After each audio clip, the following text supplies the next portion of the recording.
Chapter 6.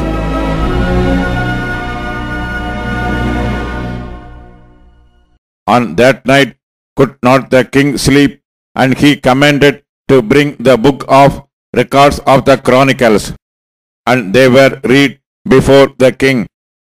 And it was found written that Mordecai had told of Bigthana and Teresh, two of the king's chamberlains, the keepers of the door, who sought to lay hand on the king Ahasuerus. And the king said, What honor and dignity hath been done to Mordecai for this? Then said the king's servants that ministered unto him, There is nothing done for him. And the king said, Who is in the court?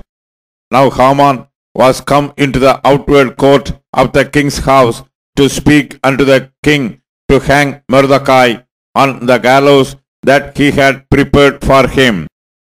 And the king's servants said unto him, Behold, Haman standeth in the court. And the king said, Let him come in. So Haman came in, and the king said unto him, What shall be done unto the man whom the king delighteth to honor? Now Haman thought in his heart, To whom would the king delight to do honor more than to myself?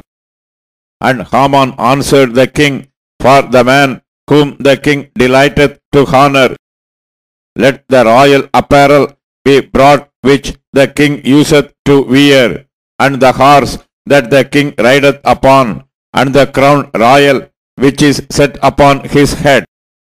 And let this apparel and horse be delivered to the hand of one of the king's most noble princes, that they may array the man withal whom the king delighteth to honor, and bring him on horseback through the street of the city, and proclaim before him, Thus shall it be done to the man whom the king delighteth to honor. Then the king said to Haman, Make haste, and take the apparel and the horse, as thou hast said, and do even so to Mordecai, the Jew, that sitteth at the king's gate. Let nothing fail of all that thou hast spoken. Then took Haman the apparel and the horse, and arrayed Mordecai, and brought him on horseback through the street of the city, and proclaimed before him, Thus shall it be done unto the man whom the king delighteth to honor. And Mordecai came again to the king's gate, but Haman casted to his house mourning, and having his head covered. And Haman told Zeresh his wife and all his friends everything that hath befallen him.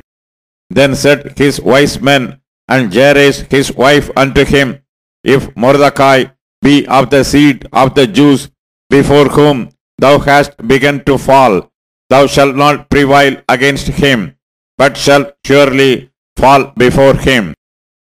And while they were yet talking with him, came the king's chamberlains, and hasted to bring Haman unto the banquet that Esther had prepared.